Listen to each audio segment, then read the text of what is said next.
Hello everyone, myself Kundan Misra welcomes you all at Wise IAS, India's most affordable platform for the preparation of various civil services examinations conducted across the country. Today we are going to begin with the 19th lecture of Ecology and Environment. In the last lecture, we discussed about almost all the conventions that were signed to conserve the biodiversity as well as climate change, right? In the earlier discussion, we completed the climate change, and in the last discussion, we completed the biodiversity related global conventions.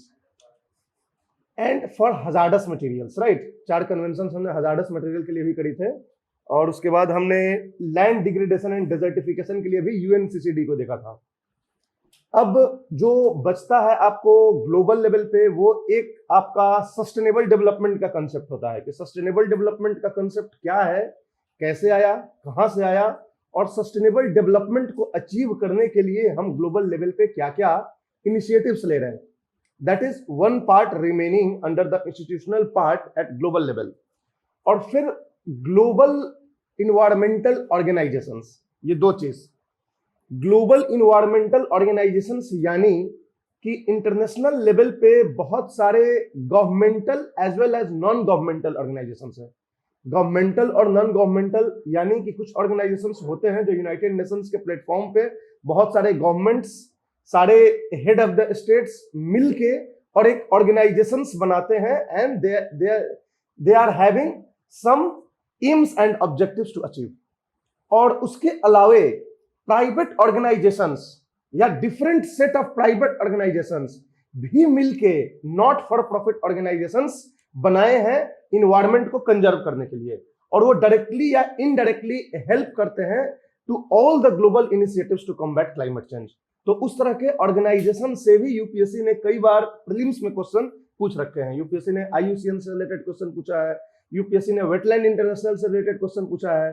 तो इस तरीके से आगे भी जितने भी organisations हैं आपसे क्वेश्चंस पूछे जा सकते हैं, राइट. तो वो ग्लोबल ऑर्गेनाइजेशंस को भी हम आज डिस्कस करेंगे, और कल हमारा लास्ट क्लास होगा इन्वायरमेंट का, जिसमें कि हम डोमेस्टिक लेवल पे क्या क्या इनिशिएटिव्स हुए हैं उनको हम देखेंगे, जिसमें acts and legislation domestic level पे जितने भी हैं, जितने भी environment act, wild life act जो भी है, wild life protection act, biodiversity act, उसके बाद जो नेशनल लेवल पे missions, initiatives, organisations, bodies, boards बनाए गए हैं उनको भी हम डिस्कस करेंगे, राइट. एंड इसके साथ हमारा जो इन्वायरमेंट का पार्ट खत्म हो जाएगा, और लास्टली जो एक करंट इश्यूज बचेगा तो उसको एक क्लास या 2 क्लास जब मैं वापस आऊंगा चेन्नई से तो एक दिन में उसको हम लोग वाइंड अप कर देंगे, राइट. तब तक हो सकता है कि कुछ नया अगर करंट इश्यूज में, अफेयर्स में कोई न्यूज हो तो वो भी उसको भी हम कवर कर देंगे. वैसे इस साल मुझे उम्मीद नहीं है कि ज्यादा करंट अफेयर से होगा, क्योंकि वर्ल्ड में कुछ हुआ ही नहीं है इस साल, किसी तरह के कोई मीटिंग या किसी तरह का कॉन्फ्रेंस हुए नहीं है बिकॉज ऑफ द कोविड. तो इसलिए आप लोग के लिए एक आसान है कि चलो बहुत ज्यादा करंट अफेयर से क्वेश्चन के स्कोप नहीं है इस बार, राइट. बट फिर भी whatever you have to cover. तो दिस इज ऑल अबाउट. तो आज का हमारा जो टॉपिक है डिस्कशन का, वो मेनली हम ग्लोबल इन्वायरमेंटल ऑर्गेनाइजेशंस को डिस्कस करेंगे. उसके अलावा सस्टेनेबल डेवलपमेंट को भी हम यहाँ डिस्कस करेंगे. यहाँ इसको मेंशन नहीं किया मैंने, but sustainable development itself is a part of the global initiatives to combat environment degradation. तो ये हमारा आज का टॉपिक होगा. इसके अंदर जो सब टॉपिक्स हम आज डिस्कस करेंगे, वो सबसे पहले हम देखेंगे कि global initiatives for sustainable development. Sustainable development के लिए ग्लोबली हमने क्या इनिशिएटिव्स लिया है, बट उसके पहले हमें देखना होगा कि सस्टेनेबल डेवलपमेंट का कंसेप्ट है क्या, कहां से आया, इसकी एक बैकग्राउंड स्टोरी आपको पता होनी चाहिए, राइट. फिर हम देखेंगे ग्लोबल इन्वायरमेंटल ऑर्गेनाइजेशंस कि कितने तरह के ग्लोबल इन्वायरमेंटल ऑर्गेनाइजेशंस होते हैं. फिर हम देखेंगे कि जो इंटर गवर्नमेंटल ऑर्गेनाइजेशंस हैं, फिर प्राइवेट ऑर्गेनाइजेशंस हैं. इंटर गवर्नमेंटल ऑर्गेनाइजेशंस में most important United Nation environment programme होता है. उसके बाद एक ग्लोबल इन्वायरमेंट फैसिलिटी है, जिससे पहले भी यूपीएससी ने क्वेश्चन पूछा है, ये बहुत इंपॉर्टेंट है. फिर हम इंटरनेशनल सोलर अलायंस को देखेंगे, राइट. ये भी एक ग्लोबल ऑर्गेनाइजेशन है. ये काफी इंपॉर्टेंट है because India is the pioneer of the ये सोलर अलायंस. उसके बाद हम प्राइवेट ऑर्गेनाइजेशंस पे आएंगे, IUCN, WWF international, wild life international, wetland international, conservation international. All these are what, NGOs. ये सब एनजीओज हैं, राइट. और लेकिन इन एनजीओज का जो रोल है इन्वायरमेंट कंजर्वेशन में वो काफी इंपॉर्टेंट है, सिग्निफिकेंट है. तो इसलिए हमें एक बेसिक इनके बारे में पता होना चाहिए, राइट. तो चलो हम स्टार्ट करते हैं सस्टेनेबल डेवलपमेंट के इनिशिएटिव से. सबसे पहले आपको समझना होगा कि ये सस्टेनेबल डेवलपमेंट का कंसेप्ट है क्या और कहां से आया। What is the background story of the concept of sustainable development. हमने बात बात में डिस्कस किया है बीच बीच में sustainable development. What is the definition of sustainable development according to you?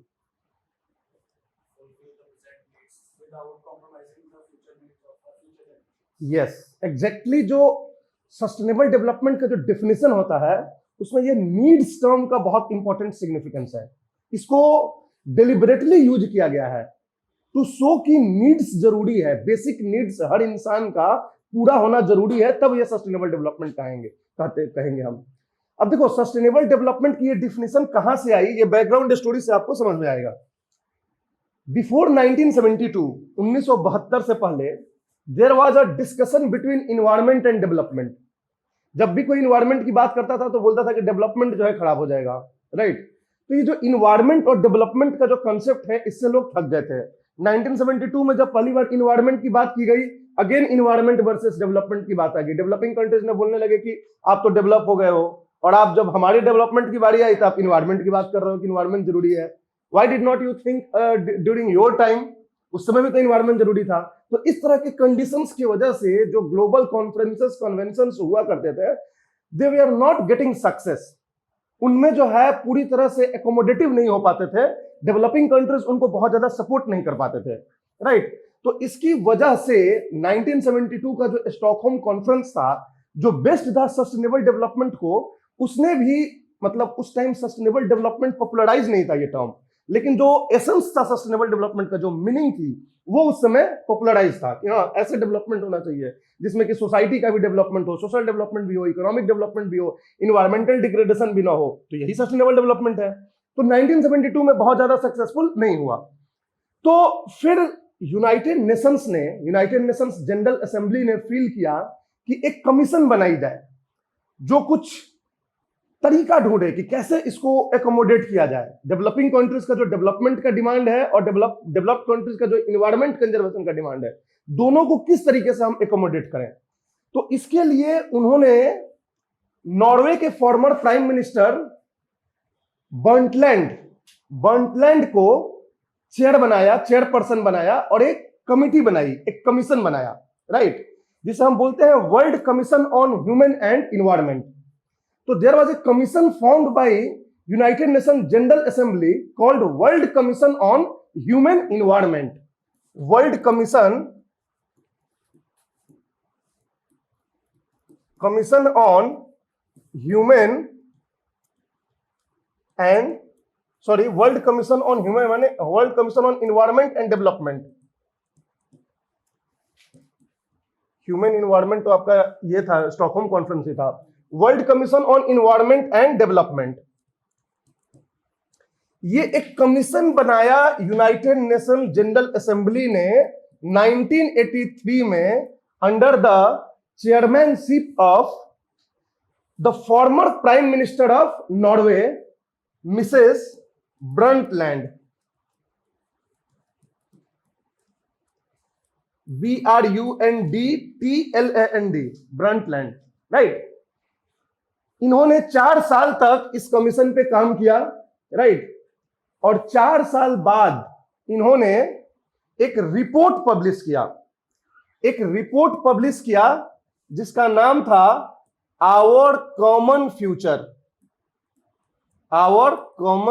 ये सब हम टर्म बोल रहे हैं बस इसलिए कि यूपीएससी बहुत ज्यादा इसके डिटेल नहीं पूछेगी, लेकिन पूछ सकती है कि our common future is related to sustainable development, biodiversity conservation, climate change. तो आपको पता होना चाहिए कि सब सस्टेनेबल डेवलपमेंट की बात हो रही है।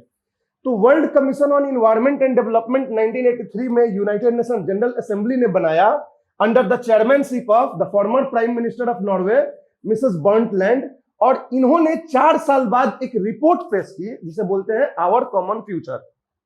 इसी रिपोर्ट को हम बर्टलैंड रिपोर्ट ही बोलते हैं। इसी रिपोर्ट को हम क्या बोलते हैं?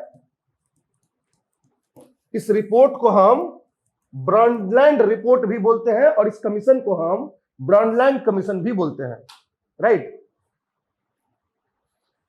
अब इसी रिपोर्ट में सस्टेनेबल डेवलपमेंट को पहली बार एक्चुअली डिफाइन किया गया कि what should be the sustainable development. This report formally defined the concept of sustainable development and it actually popularized this concept. इसी ने सबसे पहले ये चीज सुझाया कि इन्वायरमेंट डेवलपमेंट और सोशल डेवलपमेंट, इकोनॉमिक डेवलपमेंट और सोशल डेवलपमेंट साथ साथ चल सकते हैं. We don't have to go for discussion of environment versus development. यहां वर्सेस वाली बात नहीं है, तीनों चीज एक साथ चल सकते हैं. तो ये सबसे पहली बात बर्टलैंड कमीशन ने 1987 में इस बात को रिलीज किया. समझ में आ रही है? कब? 1987 में. और इसके बाद से सस्टेनेबल डेवलपमेंट का कॉन्सेप्ट जो है वर्ल्ड वाइड पॉपुलर हो गया. समझ में आ रही बात है? कोई दिक्कत? तो बैकग्राउंड स्टोरी समझ गए. अब इसके बाद जब ये बर्टलैंड कमीशन ने सस्टेनेबल डेवलपमेंट का कॉन्सेप्ट दे दिया, उसके बाद 5 साल बाद 1992 में जो रियो समिट हुआ वो सस्टेनेबल डेवलपमेंट को एम्फसाइज किया. और फिर उसके 20 साल बाद रियो +20 जो आपको 2012 में हुआ, अगेन सस्टेनेबल डेवलपमेंट पे एम्फसाइज किया. और प्रेजेंटली हम लोग जो भी इनिशिएटिव्स कर रहे हैं सस्टेनेबल डेवलपमेंट पे, that is according to Rio +20 of 2012. तो आपको अब ये देखना है कि बर्टलैंड रिपोर्ट ने क्या कर दिया, क्या कंसेप्ट दे दिया. 1992 में रियो समिट पे सस्टेनेबल डेवलपमेंट के लिए क्या क्या इनिशिएटिव्स लिए गए और फिर 2012 में क्या क्या इनिशिएटिव्स लिए गए. 1992 में जो सस्टेनेबल डेवलपमेंट पे इनिशिएटिव्स लिए गए वो एक्चुअल में वही सारे इनिशिएटिव्स थे जो 1972 में वर्ल्ड लेना चाहता था स्टॉकहोम कॉन्फ्रेंस में. But that time it was not possible. Developed countries एक साथ जो है प्लेटफॉर्म पे नहीं खड़ा होना चाहते थे. लेकिन 1992 तक धीरे धीरे वो लोग आ चुके थे. समझ में आ रही बात है? तो बर्टलैंड कमीशन के according this was the concept of sustainable development. Okay, अब सस्टेनेबल डेवलपमेंट का डेफिनेशन और सस्टेनेबल डेवलपमेंट का कांसेप्ट. डेफिनेशन क्या होता है सस्टेनेबल डेवलपमेंट का? कि sustainable development means meeting the needs of the present generation without compromising the ability of the future generation to fulfill their needs. समझ में आ रही बात है? Meeting the needs of the present generation without compromising the ability of the future generation to fulfill their needs. दोनों जगह needs की बात की जा रही है, लग्जरी की नहीं. यानी कि डेवलपमेंट, सस्टेनेबल डेवलपमेंट का मतलब होता है कि आप अपना बेसिक नीड्स को जरूर इंश्योर करो, मीट करो, लेकिन फ्यूचर जनरेशन के बेसिक नीड्स के साथ कॉम्प्रोमाइज नहीं करना है. This is the concept of sustainable development. तो सस्टेनेबल डेवलपमेंट में जो नीड वाली जो कांसेप्ट है, नीड, इसका बहुत मीनिंग है. इसका बेसिकली जो दो मेन मीनिंग है यहां नीड रखने का, जो दो मेन पर्पस है वो दो है. एक तो है कंजर्वेशन और ऑप्टिमम यूटिलाइजेशन.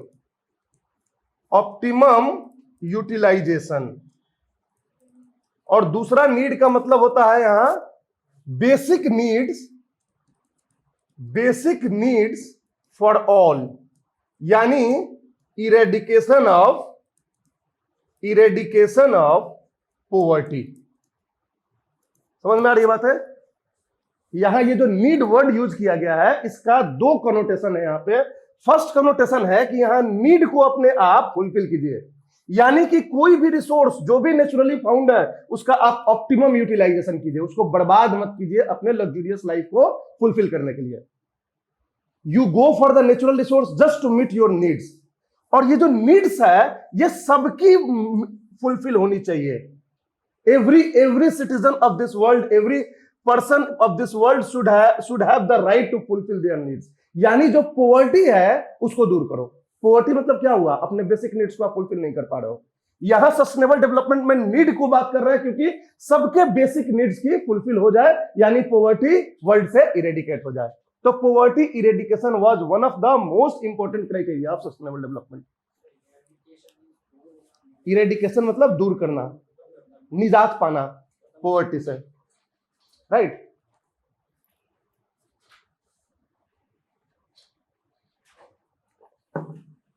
इकोनॉमिक डेवलपमेंट सबको चाहिए था, इकोनॉमिक ग्रोथ. दिक्कत किससे थी? इन्वायरमेंट से और इक्वालिटी से. पॉवर्टी हटाना मतलब क्या हुआ? इक्वालिटी लाना, इनइक्वालिटीज कम करना, राइट? तो जो कॉन्सेप्ट ऑफ सस्टेनेबल डेवलपमेंट है इसको आप रिप्रेजेंट कर सकते हो एक वेन डायग्राम से। This is economic growth, right. This is human development या सोशल डेवलपमेंट, राइट। और दिस इज इन्वायरमेंट कंजर्वेशन। और जहां तीनों आके मिल रहे हैं, this is sustainable development. Sustainable development, sustainable development पे कभी भी क्वेश्चन पूछे क्या है कैसे है कोई भी, इस वेन डायग्राम को जरूर बनाना। That will show your depth of about this concept. समझ में आ रही बातें? इकोनॉमिक ग्रोथ, इन्वायरमेंट कंजर्वेशन और ह्यूमन डेवलपमेंट, जहां तीनों सर्कल मिल रहे हैं, मतलब जहां पे तीनों को ध्यान में रखा जा रहा है, that is called sustainable development. अब इकोनॉमिक ग्रोथ में क्या क्या आ सकता है? इंडस्ट्रियल ग्रोथ, इंडस्ट्रियल प्रोडक्शन बढ़ाना, जीडीपी बढ़ाना, राइट, पर कैपिटा इनकम बढ़ाना, ये सब इकोनॉमिक ग्रोथ के अंदर आ जाता है। यही इकोनॉमिक ग्रोथ का मतलब होता है एक्सपोर्ट बढ़ाना, ठीक है, फॉरेक्स रिजर्व बढ़ाना, अपना आपको मैन्युफैक्चरिंग बढ़ाना, ठीक। तो ये सब इकोनॉमिक ग्रोथ में आ जाएगा। ह्यूमन डेवलपमेंट में क्या आ जाएगा? Poverty eradication, education, health, good health for all, water availability to all, right, food security to all, ये सारी चीजें ह्यूमन डेवलपमेंट में आ जाएंगे। इन्वायरमेंट कंजर्वेशन में क्या आ जाएगा? Pollution free environment, climate change को रोकना, राइट, उसके बाद बायोडाइवर्सिटी को कंजर्व करना, ठीक। तो ये सारी चीजें, ह्यूमन हेल्थ को कंजर्व करना उधर आ जाएगा ह्यूमन डेवलपमेंट में, ये दोनों जुड़ जाएगा यहाँ पे, ठीक। तो ये सारी चीजें जो होती हैं, जहां सारी चीजों को आप ध्यान में रख रहे हो, that is called sustainable development and this is the concept of sustainable development. समझ में आ रही बात है? क्लियर है?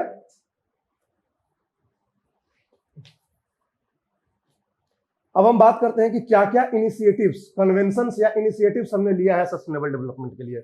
तो इसके लिए ये वाला जो पिक्चर हमने लास्ट टाइम आपको दिखाया था, इसको फिर से समझना है। स्टॉकहोम समिट 1972 में पहली बार सस्टेनेबल डेवलपमेंट के लिए हमने ये स्टॉकहोम डिक्लेरेशन लाया था। स्टॉकहोम डिक्लेरेशन में जो ये 26 प्रिंसिपल्स थे, इस प्रिंसिपल्स में मोस्टली सस्टेनेबल डेवलपमेंट को के प्रिंसिपल्स थे, कि यहाँ इसमें बहुत सारे प्रिंसिपल थे, जैसे कि डिफॉरेस्टेशन को रोकना, जैसे कि आपको ह्यूमन इन्वायरमेंट को बचाना। तो ये सारी चीजें जो है सस्टेनेबल डेवलपमेंट से कहीं ना कहीं रिलेटेड थे, ये Stockholm declaration. But it was not very successful at that point of time because developing countries were not ready to accept. Because यहाँ जो है मेनली लोग बात करते थे इन्वायरमेंट को बचाने का at the cost of development. लेकिन जब यही स्टॉकहोम समिट 20 साल बाद जब रियो समिट हुआ ब्राजील में, जब ये रियो समिट हुआ, तो यहां जो है आपको फिर से रियो डिक्लेरेशन करके 27 प्रिंसिपल्स का एक डॉक्यूमेंट बनाया गया। और ये जो रियो डिक्लेरेशन था, that was the Stockholm declaration का ही एक रिवाइवल था। मतलब इसी स्टॉकहोम डिक्लेरेशन जो नहीं एक्सेप्ट हुआ, इसी को थोड़ा सा अमेंडेड वर्जन में, राइट, थोड़ा सा एडवांस वर्जन में रियो डिक्लेरेशन के रूप में लाया गया कि कौन कौन से क्या क्या हम बेसिक प्रिंसिपल्स को फॉलो करेंगे टू कंजर्व द एनवायरनमेंट और to ensure the sustainable development. ये सस्टेनेबल डेवलपमेंट पर्टिकुलरली को इंश्योर करने के लिए ये रियो डिक्लेरेशन आया था, राइट। तो रियो डिक्लेरेशन हो गया। इसी रियो डिक्लेरेशन के साथ एजेंडा 21 जो है, ये एक एक्शन प्लान था सस्टेनेबल डेवलपमेंट का, जो रियो समिट से ही आया था, right. This was an action plan, ये था प्रिंसिपल कि हम क्या फॉलो करेंगे, एक बेसिक प्रिंसिपल। एक्शन प्लान मतलब कि ऑब्जेक्टिवली क्या करोगे आप, this is the action plan. दोनों में यही फर्क होता है, समझ में आ रही बात है? हम अच्छे से पढ़ाई करेंगे, मेहनत करेंगे यूपीएससी निकालने के लिए, ये प्रिंसिपल हुआ, ठीक है। एक्शन प्लान मतलब कि पूरा प्लान कि कौन सा ऑप्शनल सब्जेक्ट लेंगे, उस ऑप्शनल सब्जेक्ट के लिए हम कौन सा किताबें पढ़ेंगे, ये सारी चीजें जब आप बैठ के और फिक्स करते हो, तो this is called action plan, right. तो ये एजेंडा 21 और ये रियो डिक्लेरेशन अर्थ समिट से जो निकल के आया 1992 से, दे वेयर फॉर सस्टेनेबल डेवलपमेंट। तो ये मेजर इनिशिएटिव यहां से स्टार्ट होता है। इन दोनों के बीच में क्या था? बर्टलैंड कमीशन। ब्रंडलैंड कमीशन जो है 1987 में जो रिपोर्ट दिया, that was actually the igniting factor for the declaration of this Rio and agenda 21। फिर 20 साल बाद 2020 में थोड़ा सा और एडवांस वे में कि ग्रीन इकोनॉमी बनाएंगे, नया नया कंसेप्ट उस समय तक आने लगा, ग्रीन इकोनॉमी का कंसेप्ट आ गया कि कैसे हम ग्रीन इकोनॉमी को डेवलप करेंगे, इंटरनेशनल कोऑपरेशन कैसे लाएंगे सस्टेनेबल डेवलपमेंट के लिए।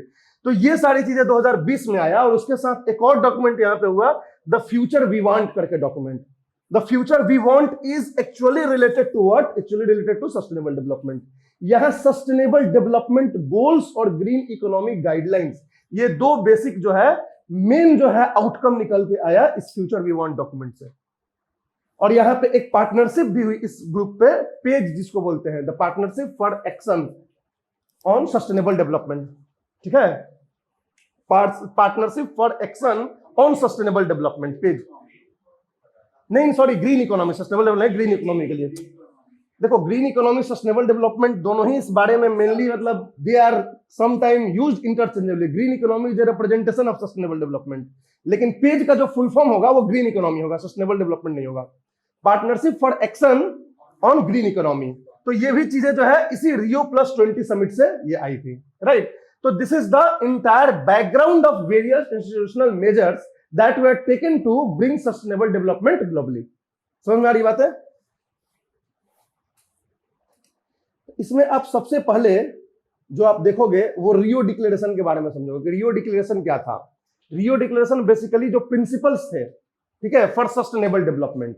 रियो डिक्लेरेशन में कोई इस तरह का कोई लीगली बाइंडिंग कुछ नहीं था। रियो डिक्लेरेशन सबसे पहले किसके था? तो यूनाइटेड नेशंस के ही प्लेटफॉर्म से आया था। तो under the platform of UN, under the platform of UN platform पे ये डॉक्यूमेंट्स को डिक्लेयर किया गया था। इस डॉक्यूमेंट्स में कोई भी बाइंडिंग नहीं था, नॉन बाइंडिंग। इस डॉक्यूमेंट्स में कुछ भी बाइंडिंग कुछ ऐसा नहीं था कि किसी कंट्री को बाइंडिंग है कि ऐसा करना है। It was completely non binding. तो ये रियो डिक्लेरेशन था। बेसिकली ये प्रिंसिपल्स थे जो फॉलो करने हैं हमें सस्टेनेबल डेवलपमेंट के लिए। और दूसरा जो डॉक्यूमेंट्स जो साइन किया गया था यहाँ पे वो एजेंडा 21 था, जिसको एक्सेप्ट करने के लिए कंट्रीज ने साइन किया था। यस, एजेंडा 21 मतलब कि हम इस एक्शन प्लान को अपने यहाँ हम प्रोड्यूस करेंगे, अपने यहाँ हम यूटिलाइज करेंगे, अपने यहाँ हम फॉलो करेंगे, इंप्लीमेंट करेंगे to bring sustainable development in our country. तो एजेंडा 21 इज बेसिकली 3-4 बात इसके बारे में याद रखना है कि एजेंडा 21 किस प्लेटफॉर्म से आया? रियो समिट से आया, 1992 से आया। किसके लिए है एजेंडा 21? सस्टेनेबल डेवलपमेंट के लिए है। कई बार यूपीएससी सिंपल क्वेश्चन पूछ जाती है, एक एक लाइन का आंसर उसका ऑप्शंस होते हैं और उसमें बहुत लोग गलत करके आ जाते हैं। जैसे एजेंडा 21 में कहीं भी सस्टेनेबल डेवलपमेंट वर्ड यूज नहीं किया है, तो ये कंफ्यूजन हो सकता है कि ये इन्वायरमेंटल कंजर्वेशन के लिए है, कि सस्टेनेबल डेवलपमेंट के लिए है, कि क्लाइमेट चेंज के लिए है, कि हजार्डस मटेरियल के लिए है। तो इसलिए आपको याद रखना है कि सस्टेनेबल डेवलपमेंट के लिए है। किस प्लेटफॉर्म से आया है? Rio+20 से आया है। बाइंडिंग है कि नहीं बाइंडिंग है? Non binding. क्या? रियो समिट से। हाँ, तो मैंने क्या बोला? ओ सॉरी, रियो समिट से, रियो 1992 से, रियो 1992 से आया। अर्थ समिट से याद रखो, अर्थ समिट से आया।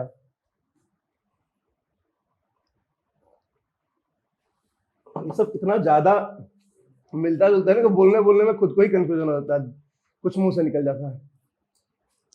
तो और ये जो होता है नॉन बाइंडिंग एग्रीमेंट था, एक नॉन बाइंडिंग मतलब अगर किसी ने एजेंडा 21 पे साइन किया है, इट डज नॉट मीन कि ये किसी तरह का रेस्ट्रिक्शंस या बाउंडेशन क्रिएट करता है किसी पर्टिकुलर कंट्री पे। 21 का मतलब क्या हुआ? 21st सेंचुरी, मतलब कि जो एजेंडा 21 में जो हमने एक्शन प्लान जो हमने उसमें लिखा है वो 21st सेंचुरी में हमें उसको इंप्लीमेंट करना है। तो so this is 21, right. Sustainable development के लिए रियो समिट से, नॉन बाइंडिंग, ये सारी चीजें आपको याद रखना है एजेंडा 21 के बारे में। एजेंडा 21 में जो एक्शन प्लान्स दिए गए हैं, उसी एक्शन प्लान को इंप्लीमेंट करते हुए एक कन्वेंशन साइन किया गया था 1994 में। कौन सा था?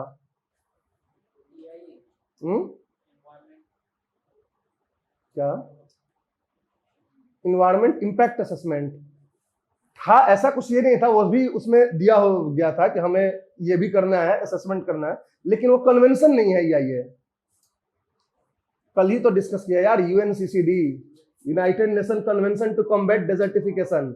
कल मैंने उसको एक लाइन उसमें बताया था कि एजेंडा 21 के ही एक्शन प्लान को इंप्लीमेंट करते हुए यूएनसीसीडी 1994 में साइन किया गया था, राइट। तो यूएनसीसीडी इसलिए डायरेक्टली रियो समिट से पे नहीं साइन किया गया था, लेकिन ये रियो समिट से कनेक्टेड है। कैसे कनेक्टेड है? तो रियो समिट पे एजेंडा 21 पब्लिश हुआ था और उसी एजेंडा 21 का ही एक प्रोविजन था कि आपको कन्वेंशन एक साइन करना है लैंड डिग्रेडेशन और डेजर्टिफिकेशन को रोकने के लिए, and that we signed 2 years later in 1994 as UNCCD, United Nations Convention to Combat Desertification, right.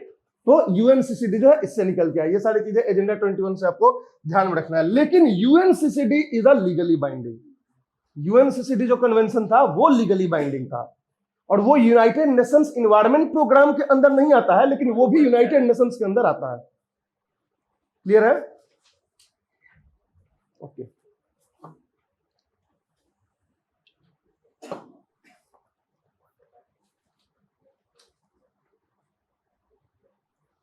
अब आते हैं हम रियो प्लस 20। 20 साल बाद 1992 के बाद एक और कॉन्फ्रेंस होता है यूनाइटेड नेशन के प्लेटफॉर्म पे, जिसे हम बोलते हैं United Nations conference on sustainable development, right. United nation conference on sustainable development, और वो फिर से ब्राजील के रियो जेनेरियो सिटी में होता है, इसलिए इसको हम रियो प्लस 20 बोलते हैं। हमने जो 1992 में जो हमने साइन किया था उसी को हमने फिर से प्रेशराइज किया कि कैसे क्या हमें ये करना है, राइट। तो रियो प्लस 20 का बेसिकली जो हमारा ऑब्जेक्टिव था, राइट, वो ऑब्जेक्टिव था कि कैसे हमें ग्रीन इकोनॉमी के लिए क्या करना है, सो दैट हम एक ग्रीन इकोनॉमी का कंसेप्ट यहां पे बहुत पॉपुलराइज हुआ। ग्रीन इकोनॉमी, ग्रीन इकोनॉमी का मतलब होता है कि अपने इकोनॉमिक डेवलपमेंट में आप इन्वायरमेंट का कितना इस्तेमाल कर रहे हैं और कितने प्रोडक्टिवली, कितने कंजर्वेशन के साथ इन्वायरमेंट का इस्तेमाल कर रहे हैं। This is green economy. Green economy which take care of environment in development. जो भी इकोनॉमी डेवलपमेंट में अगर इन्वायरमेंट को भी ध्यान में रख रही है, इको फ्रेंडली तरीके से डेवलप करने की कोशिश कर रही है, that is called green economy. तो हमें रियो प्लस 20 के प्लेटफॉर्म पे ग्रीन इकोनॉमी का कॉन्सेप्ट हमने पॉपुलराइज किया कि हमें कैसे ग्रीन इकोनॉमी बनानी है, राइट। ग्रीन अकाउंटिंग करना है, ग्रीन अकाउंटिंग, ग्रीन जीडीपी को कैलकुलेट करना है। ग्रीन जीडीपी मतलब क्या हुआ कि हमारे जीडीपी का जो हमने वैल्यू आ रहा है उसमें से हमने कितना नेचुरल रिसोर्स को इस्तेमाल किया उसको घटा दो, तो आपका एक्चुअल ग्रीन जीडीपी आया। ग्रीन जीडीपी शुरू में बोला था चाइना कि हम ग्रीन जीडीपी कैलकुलेट करेंगे, जब फर्स्ट टाइम कैलकुलेट किया तो इतना ज्यादा उसका जीडीपी का वैल्यू गिर गया कि उसके बाद से कैलकुलेट करना बंद कर दिया। तो वैसे बहुत सक्सेसफुल नहीं हुआ ये कंसेप्ट ग्रीन जीडीपी का, बट एक्चुअली में रियो प्लस 20 ने इसके ऊपर इंफोसाइज किया गया था कि ग्रीन इकोनॉमी को हम प्रमोट करें। तो एक्चुअली इसका पर्पस था to promote green economy, to promote green economy for sustainable development. Sustainable development के लिए ग्रीन इकोनॉमी को प्रमोट किया जाए। अब ग्रीन इकोनॉमी में कई सारी चीज आएगी। एनर्जी जनरेशन आपको करना है तो थर्मल पावर प्लांट से आप शिफ्ट हो सोलर और विंड की तरफ, ये एक ग्रीन इकोनॉमी की पार्ट हो गई, राइट। आपका ट्रांसपोर्ट है तो ट्रांसपोर्ट में जो आप diesel based and petroleum based transport system है उसको आप शिफ्ट हो electricity based, right. Electric cars हो, इलेक्ट्रिक व्हीकल्स हो, मेट्रो सिस्टम हो, आप जो है प्रमोट करो किसको, तो आप मास रैपिड ट्रांसपोर्टेशन सिस्टम को प्रमोट करो, पब्लिक ट्रांसपोर्टेशन सिस्टम यूटिलिटीज को आप इसको प्रमोट करो। तो that is all part of the green economy, right. तो ये सब green economy for sustainable development का कंसेप्ट था। दूसरा था कि कैसे इंटरनेशनल कोऑपरेशन किया जाए, how to bring international cooperation for sustainable development, for sustainable development. These were the two matters of discussion over the Rio Plus 20। पहला क्या था कि ग्रीन इकोनॉमी को कैसे प्रमोट किया जाए सस्टेनेबल डेवलपमेंट के लिए, और इंटरनेशनल कोऑपरेशन को कैसे जो है सस्टेनेबल डेवलपमेंट के लिए हम लोग प्रमोट करें, right. These are the two. और इससे जो है एक फैक्ट निकल के आया कि सस्टेनेबल डेवलपमेंट को इंश्योर करने के लिए वर्ल्ड को $513 बिलियन रुपए खर्च करने की जरूरत है, बिलियन डॉलर्स खर्च करने की जरूरत है। $513 billion. The world requires an investment of $513 billion, right. ये जो है मेन हमारा इसके लिए एक तीसरा फैक्ट इससे निकल के है रियो प्लस 20 से।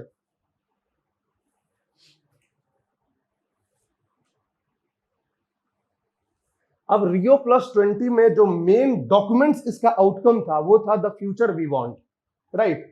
रियो प्लस 20 में जो मेन डॉक्यूमेंट पब्लिश हुआ वो था the future we want, the future we want. Actually ये जो डॉक्यूमेंट था ये एक्चुअली जो है इंश्राइन करता है कि कैसे हम सस्टेनेबल डेवलपमेंट को इंश्योर करेंगे। तो इसी डॉक्यूमेंट में एक सुझाया गया सस्टेनेबल डेवलपमेंट गोल्स के कंसेप्ट को।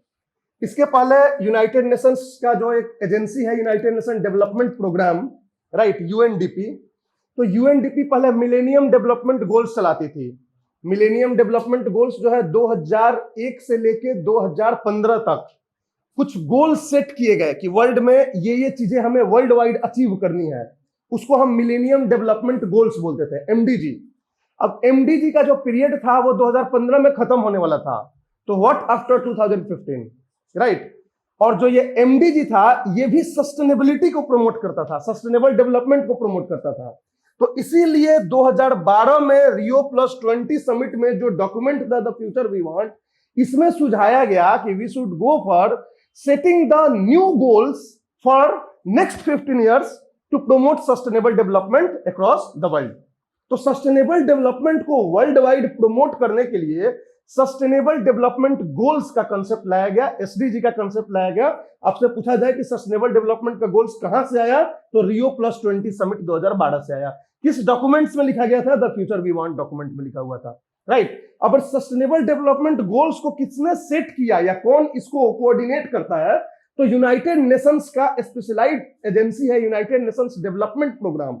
एक तो यूनाइटेड नेशंस इन्वायरमेंट प्रोग्राम है जो बेसिकली इन्वायरमेंट को देखती है, सारे कन्वेंशंस इन सब को देखती है। और एक जो है यूनाइटेड नेशंस डेवलपमेंट प्रोग्राम है जो सस्टेनेबल डेवलपमेंट को प्रमोट करने के लिए, वर्ल्ड वाइड पॉवर्टी इरेडिकेशन के लिए, वर्ल्ड वाइड हेल्थ इश्यूज को ठीक करने के लिए, ये सारी चीजें के लिए पूरे विश्व में एक यूनाइटेड नेशंस डेवलपमेंट प्रोग्राम है। और वही यूएनडीपी कोऑर्डिनेट करती है और सेट किया है सस्टेनेबल डेवलपमेंट गोल्स को, right. So this sustainable development goals are very important topics in your GS paper 3, right?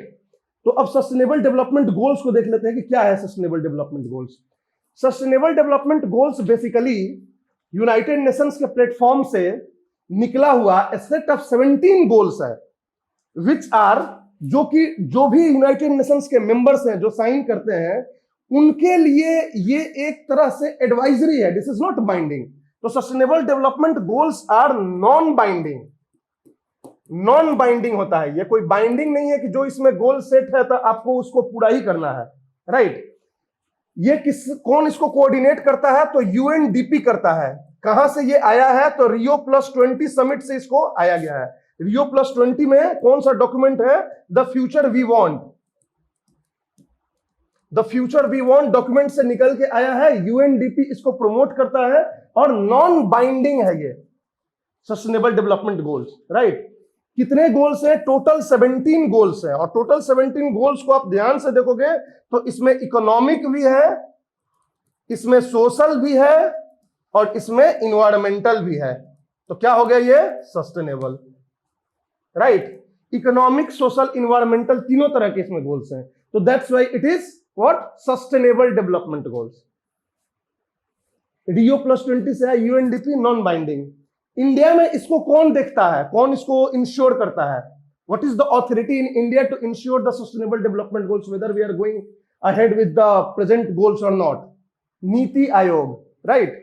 India में जो हमारी नीति आयोग है वो सस्टेनेबल, क्या बोल रहा हूं? हाँ, प्लानिंग कमीशन पहले था, बट प्लानिंग कमीशन के टाइम में नीति आयोग तो बन चुका है 2015 से ही ना, 1 जनवरी 2015 से ही। तो उसी समय से ये देखना शुरू कर दिया इसको, right.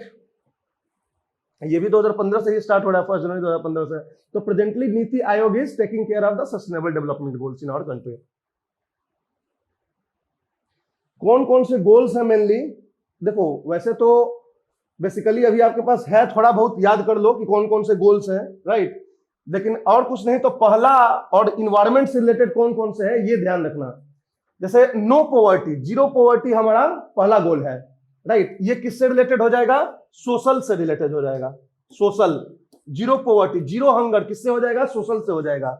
Good health and wellbeing किससे हो जाएगा? सोशल से हो जाएगा। क्वालिटी एजुकेशन किससे हो जाएगा? सोशल से हो जाएगा। जेंडर इक्वालिटी किससे हो जाएगा? सोशल से हो जाएगा। क्लीन वाटर एंड सैनिटेशन, ये भी लगभग सोशल और इन्वायरमेंट का मिलता जुलता हो गया, राइट। क्लीन वाटर और सैनिटेशन भी कहीं ना कहीं सोशल से ही रिलेटेड होता है। तो ये जो ऊपर के 5-6 गोल्स है वो कंप्लीटली सोशल है, ठीक है। एफोर्डेबल एंड क्लीन एनर्जी, ये इन्वायरमेंट से हो गया, या फिर एफोर्डेबल इसमें लग गया तो इकोनॉमिक से भी हो गया। Decent work and economic growth, ये किससे हो गया? इकोनॉमिक से हो गया। Industrial innovation and infrastructure, economic से हो गया। रिड्यूस्ड इनइक्वालिटीज, सोशियो इकोनॉमिक से हो गया। Sustainable cities and communities, social and sustainable मतलब कि आपको इकोनॉमिक, सोशियो इकोनॉमिक से हो गया। रेस्पॉन्सिव कंजम्पशन एंड प्रोडक्शन, ये भी इकोनॉमिक से रिलेटेड हो गया। क्लाइमेट एक्शन, इन्वायरमेंटल हो गया। लाइफ बिलो वाटर, ये भी इन्वायरमेंटल हो गया। लाइफ बिलो वाटर मतलब कि मैरीन इन्वायरमेंट को ठीक करना, मैरीन ऑर्गेनिजम्स को बचाना। Life on land, terrestrial ecosystem को बचाना, right. Peace, justice and strong institutions, ये जो हो गया एक मेजर पॉलिटिकल इंस्टीट्यूशन हो गया, राइट, जो तीनों को कैटर करती है। एक इंस्टीट्यूशन, जस्टिस, ये सब चीजें क्या होता है? तीनों को कैटर करती है इंटरनेशनल लेवल पे। आपके यहाँ डेमोक्रेटिक हो, आपका इंस्टीट्यूशन जो है वो जो है भेदभाव नहीं करता हो, जस्टिस प्रिवेल करता हो, then only you can ensure the social, environmental and economic growth, right. उसके बाद हमारा partnership for the goals, international level पे हमारे पार्टनरशिप्स होने चाहिए। तो यहाँ पे पूरे 17 गोल्स को देखोगे तो you will find the elements of social development, elements of economic development and elements of environment conservation. All the three elements are present here, and that's why this is called sustainable development goals, right? तो ये हो गया हमारा SDG, sustainable development goals.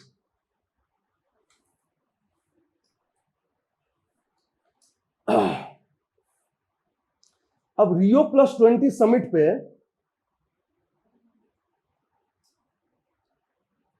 Green economy guidelines भी एक इसमें आया था। ग्रीन इकोनॉमी गाइडलाइंस मतलब कि कैसे हमें ग्रीन इकोनॉमी बनानी है, राइट। तो ये अभी बहुत ज्यादा इसके पॉपुलर ये नहीं हुआ है, तो that's why we don't have much to learn about it, क्योंकि ये बिल्कुल अभी बात की बातें हैं।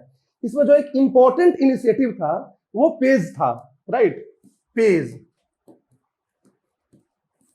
क्या है? एक पार्टनरशिप है, ठीक है। Partnership for action on what? Green economy.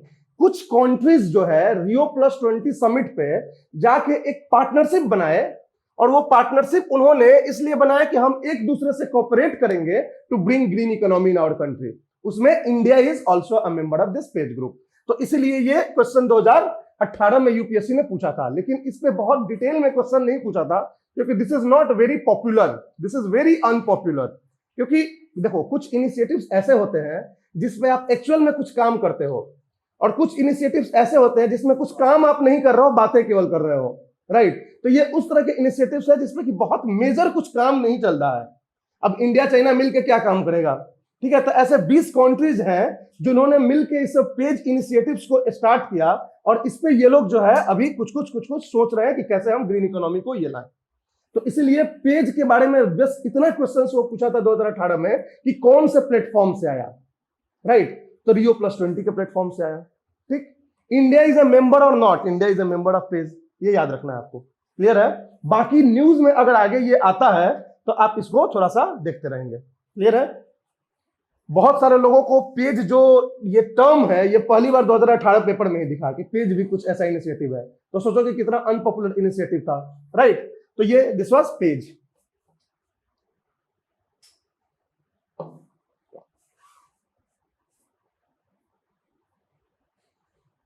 तो this was basically the initiatives related to what? Sustainable development. Sustainable development से अभी फिलहाल हम लोग इतना ही हम इनिशिएटिव्स को देख रहे हैं।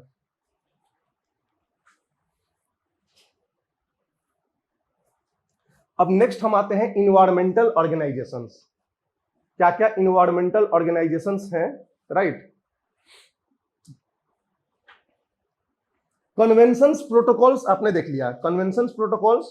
अब कुछ इन्वायरमेंटल ऑर्गेनाइजेशंस हैं जो कंट्रीज मिलके, countries, private members, individual scientist and experts मिलके कुछ ऑर्गेनाइजेशंस बनाए हैं, और उनको हम इन्वायरमेंटल ऑर्गेनाइजेशंस बोलते हैं, क्योंकि उनका जो मेन पर्पस और गोल है वो इन्वायरमेंट कंजर्वेशन से रिलेटेड किसी न किसी एस्पेक्ट से रिलेटेड है, चाहे बायोडाइवर्सिटी कंजर्वेशन हो गया, क्लाइमेट चेंज को रोकना हो गया, बहुत सारे कन्वेंशंस को प्रमोट करना हो गया, मतलब फंडिंग करना हो गया, राइट। तो ऐसे ऐसे इन्वायरमेंटल ऑर्गेनाइजेशंस हैं। अब इन्वायरमेंटल ऑर्गेनाइजेशंस भी बेसिकली ग्लोबल लेवल पे जो है वो दो तरह के हो जाएंगे।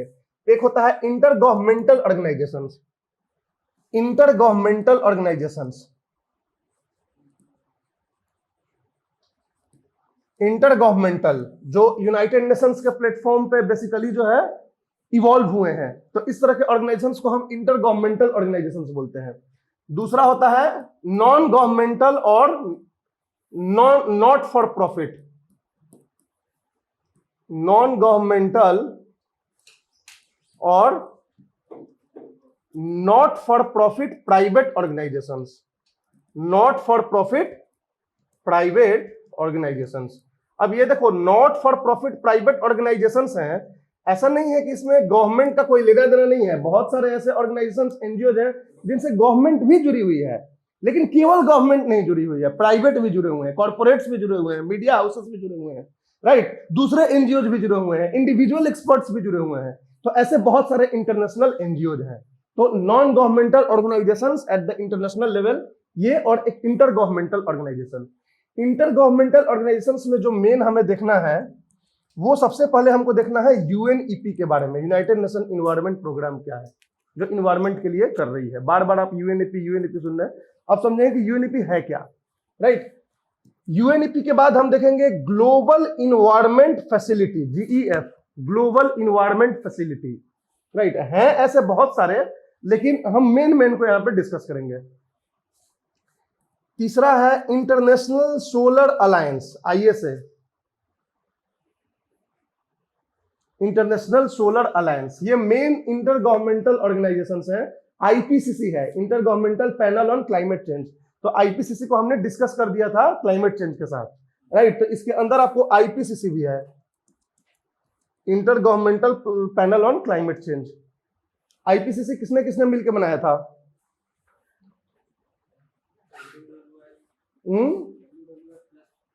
आईयूसीएन। देखो, WWF जो है बनाया था ट्रैफिक, आईयूसीएन के साथ मिलकर, और यूएनईपी एंड WMN ने मिलकर बनाया था वर्ल्ड मेट्रोलॉजिकल ऑर्गेनाइजेशन और यूनाइटेड नेशन इन्वायरमेंट प्रोग्राम, ठीक है। वो मिलकर जो है आईपीसीसी बनाया था। WWF जो है वो ट्रैफिक से, आपको याद आ रहा है कि WWF और आईयूसीएन ने मिलकर ट्रैफिक को बनाया था, ट्रेड मॉनिटरिंग नेटवर्क जो है, ठीक है। तो ये सारे जो है इंटर गवर्नमेंटल ऑर्गेनाइजेशंस हो जाते हैं। GEF, global environmental facility,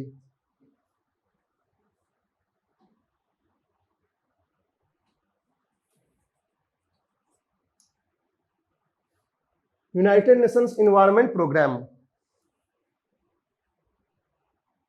international solar alliance, IPCC, right. अब आप एनजीओज में आओगे, एनजीओज में आओगे तो बहुत सारे इंटरनेशनल एनजीओज हैं। जैसे सबसे इंपॉर्टेंट है आईयूसीएन, आईयूसीएन, उसके बाद है WWF इंटरनेशनल,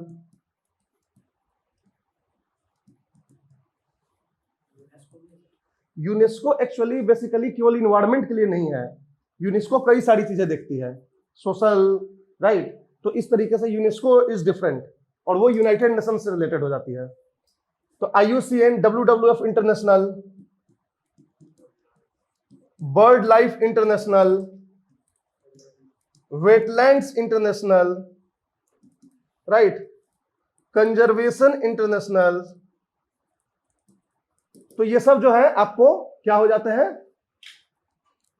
एनजीओज हो गए, राइट। तो NGOs and inter governmental organisations, ये दोनों चीजें आपको थोड़ा थोड़ा इन सब के बारे में आपको जानना है, क्योंकि ये सब यूपीएससी में पूछे गए हैं, पहले कई बार पूछे गए हैं, तो इसलिए आपको पता होना चाहिए।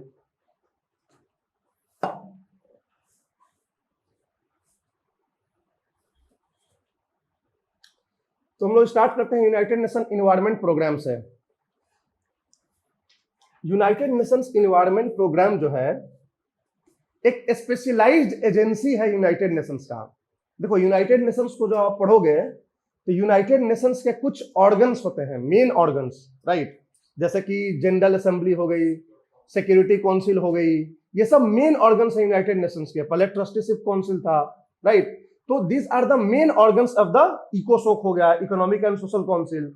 और कुछ जो है स्पेशलाइज्ड एजेंसीज होती हैं जो मेन ऑर्गन यूएनओ का नहीं है बट यूएनओ के ही अंदर आता है, उनको बोलते हैं स्पेशलाइज्ड एजेंसी ऑफ यूएनओ। जैसे वर्ल्ड मेट्रोलॉजिकल ऑर्गेनाइजेशन हो गया, राइट। उसके बाद आपका ये यूनाइटेड नेशन एनवायरनमेंट प्रोग्राम हो गया। तो ये सारे स्पेशलाइज्ड एजेंसीज हैं, राइट। तो उसी तरह से 1972 में स्टॉकहोम कॉन्फ्रेंस का ये एक आउटकम है यूएनईपी। तो आउटकम ऑफ कब ये बना था? 1972, outcome of Stockholm conference. Stockholm conference का ये आउटकम है। इस ऑर्गेनाइजेशन से जितने भी स्टॉकहोम कॉन्फ्रेंस में यूनाइटेड नेशंस के मेंबर्स थे वो लोग जो है इसके मेंबर्स हैं यूएनईपी के, राइट। तो आउटकम ऑफ स्टॉकहोम कॉन्फ्रेंस, इसका हेडक्वार्टर कहां है? Nairobi, Kenya. In fact UNEP is the only specialised agency of UNO which headquarter is located in developing countries. मतलब एक ऐसा ये स्पेशलाइज्ड एजेंसी है जिसका हेडक्वार्टर डेवलपिंग कंट्री के अंदर है। केनिया तो डेवलपिंग कंट्री है ना, तो पुअर कंट्री हो गया, ठीक है। तो नैरोबी में इसका ये है हेडक्वार्टर एट नैरोबी।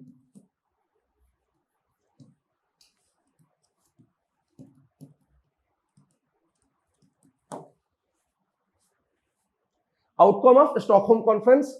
अब इसका मेन ऑब्जेक्टिव क्या है यूनाइटेड नेशंस एनवायरनमेंट प्रोग्राम का?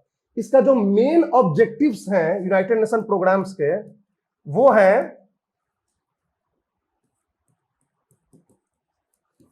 पहला है डेवलपमेंट ऑफ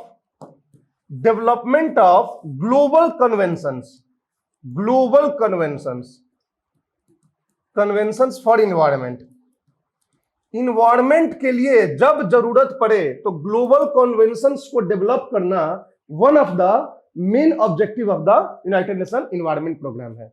यानी जब जरूरत पड़ा कि इंटरनेशनल ट्रेड को रोकने की, तो इसने साइट्स को डेवलप करने में हेल्प किया। जब इसे लगा कि माइग्रेटरी स्पेसीज खतरे में है तो इसने सीएमएस को डेवलप करने में हेल्प किया। तो ऐसे कई सारे को इसने डेवलप करने में हेल्प किया है कन्वेंशंस को। तो development of global conventions for environment one of the main objective of the UNEP. दूसरा इसका जो ऑब्जेक्टिव होता है to promote research and environmental education worldwide।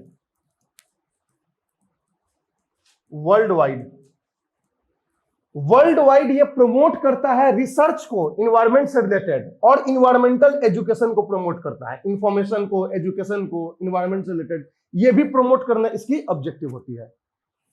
तीसरा इसका ऑब्जेक्टिव होता है कि डेवलपिंग कंट्रीज को हेल्प करना, to help developing countries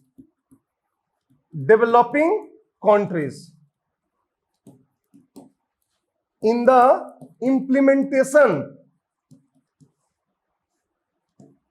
implementation of the conventions. जो कन्वेंशंस पे डेवलपिंग कंट्रीज ने साइन किया है यूएनईपी के कहने पे, कह लो मैं उसके यूएनईपी के सुझाव पे, तो डेवलपिंग कंट्रीज को हेल्प करना उसको इंप्लीमेंटेशन में भी इसका ऑब्जेक्टिव होता है।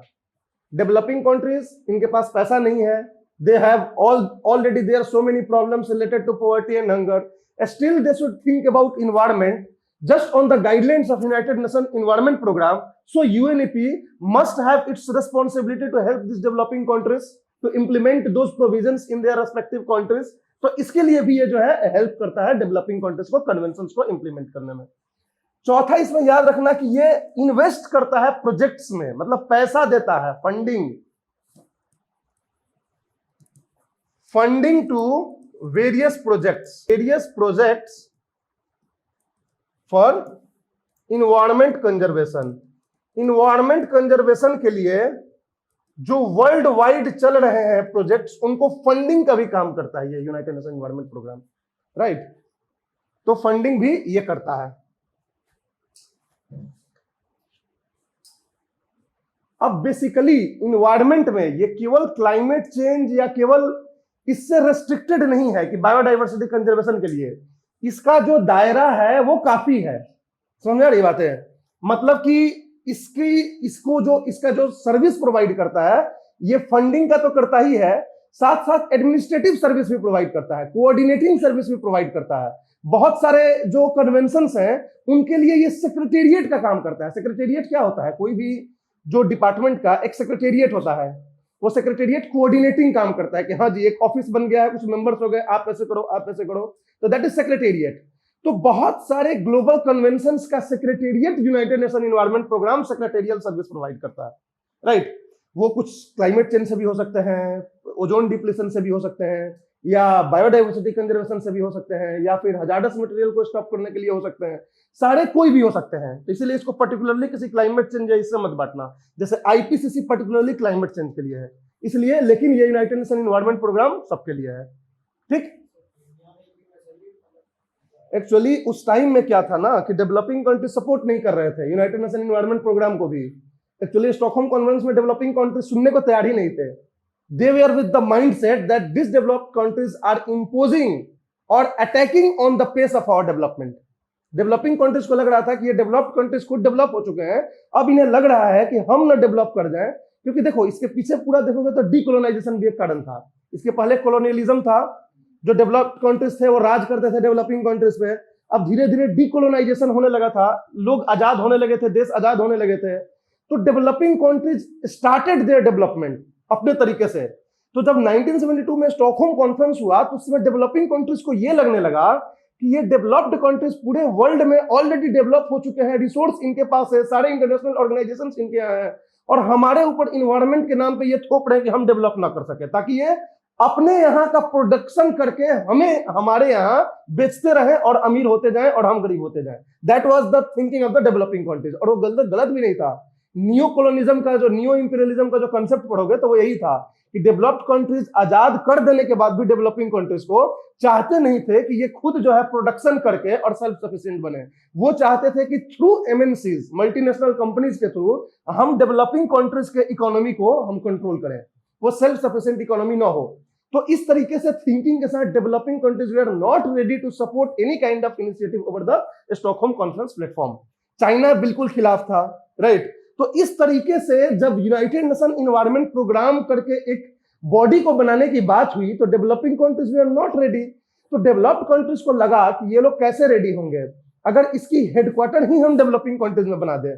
तब तक कोई भी यूएन का स्पेशलाइज्ड एजेंसी का हेडक्वार्टर डेवलपिंग कंट्री में नहीं था। तो तब डेवलपिंग कंट्रीज ने इसको साथ दिया कि ठीक है चलो आप यहां बना रहे हो तो हम साथ देंगे।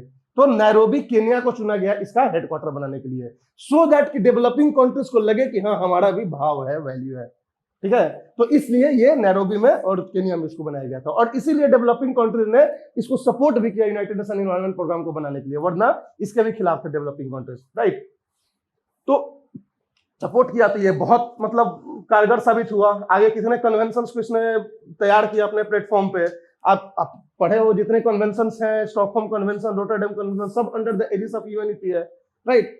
तो funding to various projects of environment commission help developing countries in the implementation of the commission, ये मेनली इनका ऑब्जेक्टिव था, और ये different aspect of environment conservation से रिलेटेड थे। तो आपसे एक क्वेश्चन यूपीएससी पूछ सकती है अगर उसको थोड़ा सा मतलब टिपिकल पूछने की हुआ कि कौन कौन से कन्वेंशंस जो है यूएनईपी के प्लेटफॉर्म पे यूएनईपी उनको सेक्रेटेरियल सर्विस प्रोवाइड करता है या कोऑर्डिनेटिंग सर्विस प्रोवाइड करता है या यूएनईपी के प्लेटफॉर्म के अंदर आते हैं, तो आपको पता होना चाहिए कि कौन कौन से हैं।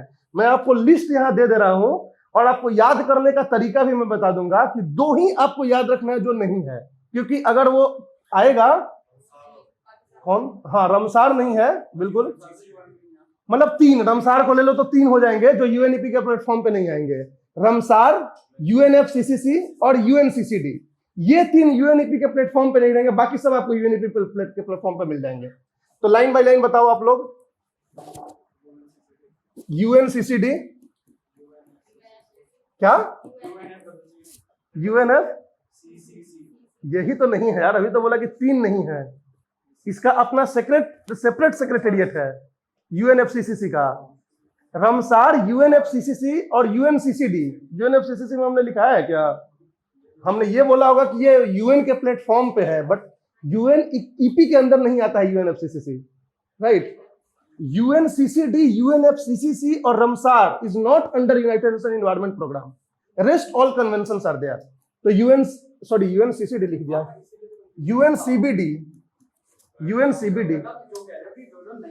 हाँ, ओ सॉरी, ठीक है, तो UNCBD, हाँ मतलब मैंने CBD बोल के और CCD लिख दिया, ठीक है, तो जो है ये बताओ। UNCBD, United Nation convention on biological diversity, उसके बाद वियना कन्वेंशन, मॉन्ट्रियल प्रोटोकॉल, एक ही में आ जाता है, मॉन्ट्रियल प्रोटोकॉल। क्योटो कैसे आएगा यार, पेरिस कैसे होगा, आईपीसीसी तो एक बॉडी हो गया, हाँ बोल सकते हो, आईपीसीसी को यूएनईपी ने बनाने में हेल्प किया था आईपीसीसी, लेकिन आईपीसीसी कोई कन्वेंशन नहीं है, राइट, वो एक बॉडी है IPCC. Vienna CBD, Vienna convention, Montreal protocol, उसके बाद साइट्स, उसके बाद सीएमएस, ठीक है, उसके बाद बोलो स्टॉकहोम, बिल्कुल स्टॉकहोम, बेसेल, राइट, रॉटरडैम, बिल्कुल सही, मीनामाटा, बिल्कुल सही, क्या कार्टाजीना, वही यूएनसीबीडी के ही अंदर आ जाएगा कार्टाजीना, जो भी यूएनसीबीडी में आ रहा है तो सब उसके अंदर आ जाएगा। वियना के अंदर मॉन्ट्रियल भी आ जाएगा, अलग से हमने लिख दिया बट वही आएगा। Site, CMS, Stockholm, Bessel, Rotterdam, Minamata. इसके अलावे कुछ रीजनल भी हैं, जैसे ये सब तो ग्लोबल कन्वेंशन हो गए, बहुत सारे रीजनल कन्वेंशन होते हैं, जैसे कि जगह जगह कुछ 10 कंट्री मिलकर अपना एक कन्वेंशन साइन कर लिया, जैसे एक कार्पेथियन कन्वेंशन है, राइट, कार्पेथियन कन्वेंशन जो है कार्पेथियन कंट्रीज ने साइन किया था। किसके लिए होता है कार्पेथियन, मतलब कार्पेथियन कंट्रीज कौन से होते हैं, ईस्टर्न यूरोपियन कंट्रीज को हम कार्पेथियंस बोलते हैं, राइट, ईस्टर्न यूरोपियन कंट्रीज जिसमें पोलैंड आता है, जिसमें आपको यूक्रेन आता है, ठीक है, तो जो ईस्टर्न यूरोपियन कंट्रीज हैं they are Carpathian countries, right. और ये कार्पेथियन कन्वेंशन एक हुआ था, वो बेसिकली सस्टेनेबल डेवलपमेंट को प्रमोट करने के लिए था। उस रीजन्स में उस जो कंट्रीज हैं वो सस्टेनेबल डेवलपमेंट के लिए कार्पेथियन कन्वेंशन को, ये भी यूएनईपी के ही प्लेटफॉर्म पे था। तो रीजनल कन्वेंशंस में क्या आ जाएंगे आपको, कार्पेथियन कन्वेंशन, फिर था एक बमाको कन्वेंशन, नाम सुने हो? ये अफ्रीकन कंट्रीज का रीजनल कन्वेंशन था। ये बेसिकली आप इंपोर्ट नहीं करेंगे हजार्डस वेस्ट के लिए, इसके लिए था। बेसल जो था वो तो ग्लोबल था, बेसल वाज ग्लोबल, लेकिन केवल अफ्रीकन कंट्रीज ने रीजनल लेवल पे भी एक कन्वेंशन साइन किया था, ये ग्लोबल नहीं था। ये Bamako convention is the convention signed by the African countries and the objective was to restrict the import of hazardous waste from the developed countries. Developed countries से जो इंपोर्ट करते थे हजार्डस वेस्ट, पैसा लेके अपने यहाँ डंप करते थे, तो उसके लिए ग्लोबल कन्वेंशन बेसल हो गया, और रीजनल लेवल पे जो कन्वेंशन साइन हुआ वो बमाको कन्वेंशन हो गया, जो अफ्रीकन कंट्रीज ने साइन किया है। India is not party to any of them. Carpathian हो गया, बमाको का। एक तेहरान कन्वेंशन भी था, तेहरान कन्वेंशन मेनली जो है मैरीन इन्वायरमेंट को, मैरीन पॉल्यूशन को रोकने के लिए था। तेहरान कन्वेंशन किनके बीच था, तो जो कैस्पियन सी के चारों बगल जो कंट्रीज हैं वो लोग मिलकर तेहरान कन्वेंशन को साइन किए थे। कैस्पियन सी जानते हो? कैस्पियन सी के आसपास कितने कंट्रीज हैं, कौन कौन से? ईरान है, तुर्की नहीं है, क्या? इराक नहीं है। टोटल 5 कंट्रीज हैं कैस्पियन सी को जो ये सराउंड करते हैं। उनमें आपको कजाकिस्तान है, रसिया है, उसके बाद अजरबैजान है, ईरान है और तुर्कमेनिस्तान है, राइट। तो उसको आपका शॉर्ट फॉर्म में क्रैत याद रखना, KRAIT। कौन से कैस्पियन सी, कौन से क्रैत। ये जो है Kazakhstan, R for Russia, A for Azerbaijan, I for Iran और T for Tehran, T for Turkmenistan. I for Iran, T for Turkmenistan. तो this 5 countries surround the Caspian Sea. पूछ सकता है यूपीएससी में, क्योंकि मेडिटेरेनियन सी का में कौन कौन से कंट्रीज मेडिटेरेनियन सी को टच करता है वो 2 बार पूछ चुका है यूपीएससी ने। तो कैस्पियन सी से ये 5 कंट्रीज जो है टच करते हैं, और इन्हीं 5 कंट्रीज के बीच में तेहरान कन्वेंशन हुआ था, वो मैरीन पोल्यूशन को रोकने के लिए, यानी मैरीन इन्वायरमेंट को कंजर्व करने के लिए, क्योंकि कैस्पियन सी जो है बहुत फास्टली डिग्रेड हो रहा है बिकॉज ऑफ मैरीन पॉल्यूशन। तो इसलिए कैस्पियन सी को रोकने के लिए ये लाया गया था। Caspian sea is like a closed sea, largest lake भी इसको बोलते हैं कैस्पियन लेक, लेकिन एक्चुअल में ये समुद्र है, लेकिन ये चारों बगल से क्लोज हो चुका है, कंट्रीज आ गए हैं चारों बगल, राइट। तो दीज आर द कंट्रीज। तो इनके बीच तेहरान कन्वेंशन हुआ था, बमाको कन्वेंशन हुआ था, कार्पेथियन कन्वेंशन, ये भी यूएनईपी के अंदर आते हैं, राइट। उसके बाद एक ग्लोबल, इंपॉर्टेंट नहीं है, नहीं, मैंने बस इसको नाम दे दिया ताकि यूएनईपी में अगर कुछ पूछ दिया और इस ये भी अगर दे दिया ऑप्शन में तो आपको पता होना चाहिए। ग्लोबल क्लीन सी कैंपेन, ये एक कैंपेन चलाया गया था कोस्टल रीजन को साफ करने के लिए, राइट। ग्लोबल क्लीन सी कैंपेन अभी हाल में चलाया गया था 2018 वगैरह में। ग्लोबल क्लीन सी कैंपेन, ये कैंपेन भी यूनाइटेड नेशन एनवायरनमेंट प्रोग्राम नहीं चलाया था। तो आपको याद रहेगा। अब देखो मेन 3 इसमें नहीं है जो सब आप पढ़े हो, रमसार नहीं है, राइट, यूएनएफसीसीसी नहीं है और यूएनसीसीडी नहीं है, बाकी सब है कि नहीं।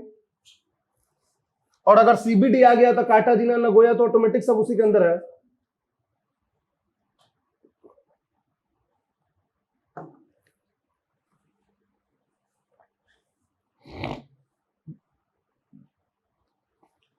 क्लियर है? United nation environment programme clear हो गया, गुड। अब ग्लोबल इन्वायरमेंट फैसिलिटी क्या है, जीईएफ, ग्लोबल इन्वायरमेंट फैसिलिटी।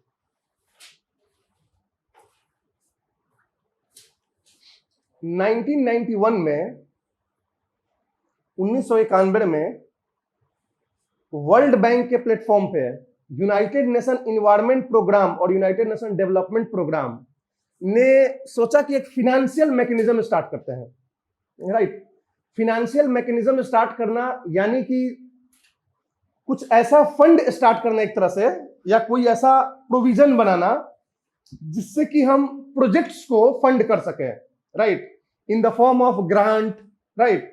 तो Global environment Facility basically as a financial mechanism से बनाई गई, and it was formed by World Bank in 1991 with the help of United nation environment Programme and United nation development Programme.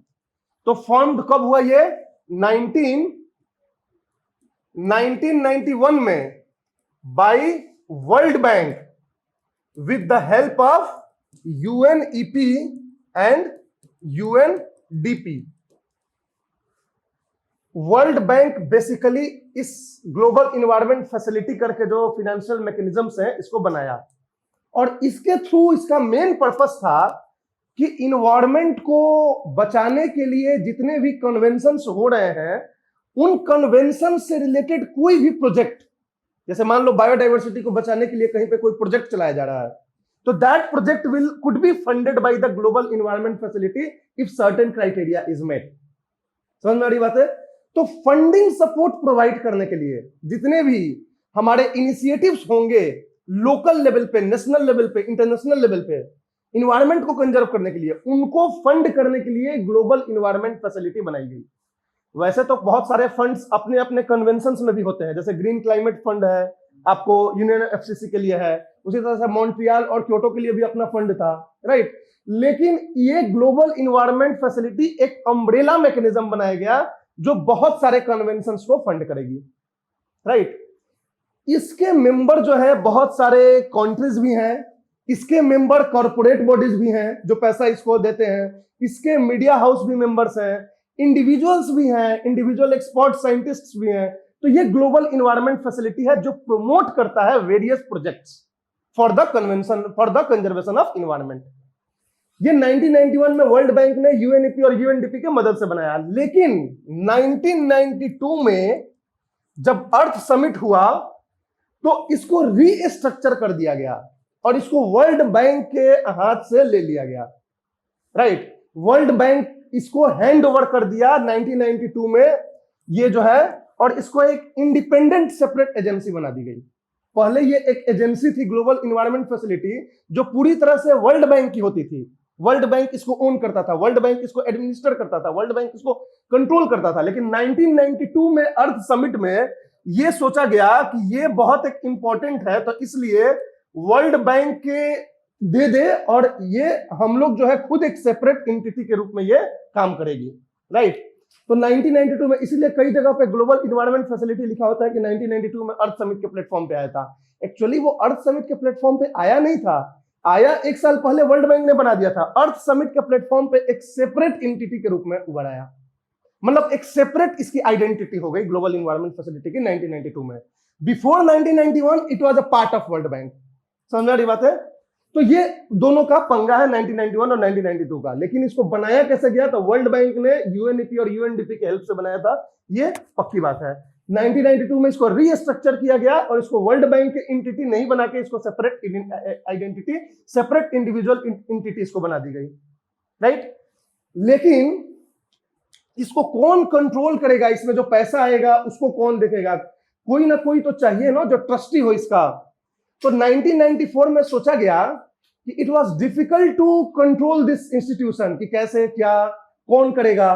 तो 1994 तक आते आते इस Global environment को फिर से वर्ल्ड बैंक को इसका ट्रस्टी बना दिया गया कि world bank will now be the trustee of global environment facility.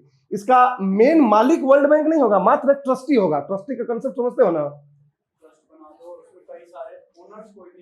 हाँ, यस, बस वो देख रेख के लिए एक केयर टेकर के रूप में वर्ल्ड बैंक को बना दिया गया इसमें। तो world bank became the trustee of global environment facility in 1994। 1994 में वर्ल्ड बैंक जो है एक ट्रस्टी बन गया इस ग्लोबल इन्वायरमेंट फैसिलिटी का, और अभी तक ऐसे ही चल रहा है, ठीक। तो ये हो गया ग्लोबल इन्वायरमेंट फैसिलिटी। इसका काम क्या है? ये हेल्प करता है इन the implementation of projects, right. इसकी जो ऑब्जेक्टिव या रोल बोल लो, ये क्या करता है? Financial help, financial help to various projects across the world related to किन किन चीजों से रिलेटेड है? तो बायोडाइवर्सिटी कंजर्वेशन से, बायोडाइवर्सिटी कंजर्वेशन से रिलेटेड है, राइट। उसके बाद क्लाइमेट चेंज से रिलेटेड है, राइट। ओजोन डिप्लीशन से रिलेटेड है, right. Desertification and land degradation से related, desertification and land degradation से रिलेटेड, डेजर्टिफिकेशन या लैंड डिग्रेडेशन से रिलेटेड, मरकरी पोल्यूशन से रिलेटेड, और परसिस्टेंट ऑर्गेनिक पोल्यूटेंट्स के पोल्यूशन से रिलेटेड। पीओपी रिलेटेड और मरकरी रिलेटेड लिख लो नीचे में। बायोडाइवर्सिटी कंजर्वेशन से रिलेटेड है, क्लाइमेट चेंज से रिलेटेड है, ओजोन डिप्लीशन से रिलेटेड है, डेजर्टिफिकेशन एंड लैंड डिग्रेडेशन से रिलेटेड है, ठीक है। मरकरी पोल्यूशन से रिलेटेड है, और उसके बाद आपको पीओपी रिलेटेड है, परसिस्टेंट ऑर्गेनिक पोल्यूटेंट के रिलीज से भी रिलेटेड। जितने प्रोजेक्ट हैं इनको, इनके थ्रू इन सब को यह फंड करता है, राइट। अब इसमें आपसे क्वेश्चन पूछ सकता है कि कौन कौन से कन्वेंशंस जो होते हैं वो एसोसिएटेड है ग्लोबल इन्वायरमेंट फैसिलिटी से, मतलब किन किन कन्वेंशंस के जो प्रोजेक्ट्स हैं उनको फंड करता है। नहीं करता है वो तो हम याद कर रहे हैं, जो यहां लिख रहा हूं ना मैं, वो करने वाले का ही लिखना है, क्योंकि जो बाहर से लोग देख रहे हैं वीडियो रिकॉर्डिंग में तो वो दिखेगा कि ग्लोबल इन्वायरमेंट ऊपर फैसिलिटी लिखी हुई है, तो कौन कौन सा होगा। नहीं करता है याद कराने के लिए मैं मुंह से बोल दूंगा कि ये नहीं करता है, but if I am writing here something it मतलब कि वो करता है। नहीं करता होगा तो सीधा मैं यहां लिखूंगा कि नॉट, ठीक है। तो ग्लोबल इन्वायरमेंट फैसिलिटी जो है किस किस कन्वेंशंस को सपोर्ट करता है, मतलब फंड करता है, उससे रिलेटेड प्रोजेक्ट्स को, ये आपको याद रखना है। और अभी 5 हैं फिलहाल, राइट। जो मेन 3 आप जानते हो, यूएनसीबीडी, यूएनएफसीसीसी और UNCCD, ये 3 मेन है। उसके बाद परसिस्टेंट ऑर्गेनिक पोल्यूटेंट के लिए कौन सा है? Stockholm convention. Stockholm convention Basel hazardous waste के लिए है, रॉटरडम इंडस्ट्रियल केमिकल्स के लिए है। स्टॉकहोम कन्वेंशन, कोई बात नहीं, पहली बार है, धीरे धीरे याद हो जाएगा ये सब। स्टॉकहोम कन्वेंशन, और 5वां जो है मीनामाटा कन्वेंशन। मीनामाटा कन्वेंशन किसके लिए है? मरकरी पॉल्यूशन के लिए है। तो ये 5 जो ग्लोबल कन्वेंशंस हैं, इनसे रिलेटेड जो भी प्रोजेक्ट्स वर्ल्ड वाइड चलते हैं, they are eligible to get fund under the global environment facility. समझ में आ रही बात है? पहले कुछ दिनों तक ये जो है मॉन्ट्रियल प्रोटोकॉल के लिए भी करता था, बट मॉन्ट्रियल प्रोटोकॉल के लिए अब नहीं करता है। तो प्रेजेंटली दिस ओनली 5, क्योंकि मॉन्ट्रियल प्रोटोकॉल का जो ऑब्जेक्टिव था वो बहुत हद तक अचीव हो चुका है, और उसका जो लगभग टाइम पीरियड था फेज आउट करने का, वो भी जो है ओवर हो चुका है। तो ये आपके 5 जो है ग्लोबल इन्वायरमेंट फैसिलिटी के अंदर आ रहे हैं, याद रखना है।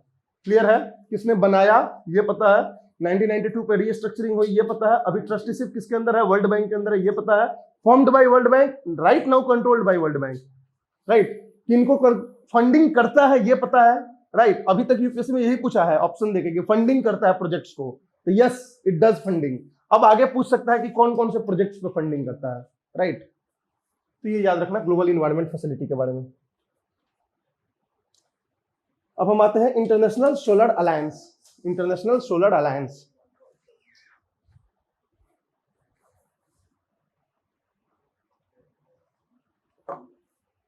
ये थोड़ा इंपॉर्टेंट हो जाता है, क्योंकि इसमें इंडिया का जो है पायनियर है, इंडिया चैंपियन है इसको लाने में। इंटरनेशनल सोलर अलायंस कब आया था? पेरिस क्लाइमेट डील के ही प्लेटफॉर्म पे आया था, राइट। 2015 में पेरिस में जो UNFCCC की जो कॉन्फ्रेंस ऑफ पार्टी हुई थी, जिसे हम पेरिस क्लाइमेट एग्रीमेंट बोलते हैं, तो on the platform of Paris climate agreement, Indian prime minister Shri Narendra Modi and French president Francois Hollande that time, ये दोनों लोगों ने मिलके एक इनिशिएटिव स्टार्ट किया था, इंटरनेशनल सोलर अलायंस की इनिशिएटिव। ये इंटरनेशनल सोलर अलायंस किसका किसका इनिशिएटिव था? तो इंडिया प्लस फ्रांस, ये दोनों की इनिशिएटिव थी। ऐसे ये ग्लोबल है, ऐसा नहीं है कि इंडिया और फ्रांस का अपना है। This is a global initiative, but it was started by India and France on Paris climate platform, Paris climate agreement 2015 के प्लेटफॉर्म पे। 2015 में पेरिस क्लाइमेट एग्रीमेंट जो था, UNFCCC का जो कॉन्फ्रेंस ऑफ पार्टी थी, जिसमें कि पेरिस क्लाइमेट एग्रीमेंट जिसको बोलते हैं, ये पेरिस क्लाइमेट एग्रीमेंट कुछ अलग नहीं है, इसको अलग से याद कुछ मत समझना है। ये united nation framework convention on climate change का ही मीटिंग थी। चूंकि यहां पे एक नया रीस्ट्रक्चर्ड 2020 के बाद कैसा होगा ये आया, इसलिए ये फेमस हो गया पेरिस क्लाइमेट डील। ऐसे बहुत सारे फेमस है, कैंकन समिट फेमस है क्योंकि उसमें ग्रीन क्लाइमेट फंड आया था, समझ आ रही बातें। तो ये सब जो होता है, क्योटो समिट फेमस है क्योंकि उसमें क्योटो प्रोटोकॉल आया था, क्योंकि वो क्योटो समिट में हुआ था, क्योटो में 1997 में। तो इस तरह से पेरिस क्लाइमेट समिट या पेरिस क्लाइमेट एग्रीमेंट फेमस है क्योंकि यहां से नया जो है स्टार्ट हुआ वे ऑफ प्रोविजंस, तो इसलिए इसको पेरिस क्लाइमेट एग्रीमेंट 2015 बोलते हैं। तो यहां पे इंडिया एंड फ्रांस ने एक इनिशिएटिव शुरू किया, इंटरनेशनल सोलर अलायंस। ये इनिशिएटिव बेसिकली क्यों शुरू किया गया? तो जो ट्रॉपिकल कंट्रीज हैं, जो पार्शियली या कंप्लीटली ट्रॉपिक्स के अंदर आते हैं, ट्रॉपिक ऑफ कैप्रिकॉर्न और ट्रॉपिक ऑफ कैंसर के अंदर, उन सारे कंट्रीज को इनवाइट किया गया कि आप लोग सोलर रिच कंट्री हैं, क्योंकि सन जो है ट्रॉपिक ऑफ कैंसर से ट्रॉपिक ऑफ कैप्रिकॉर्न तक ही घूमती है। तो these countries are heat surplus zone. Heat surplus और हीट डेफिसिट जोन बताए थे हम।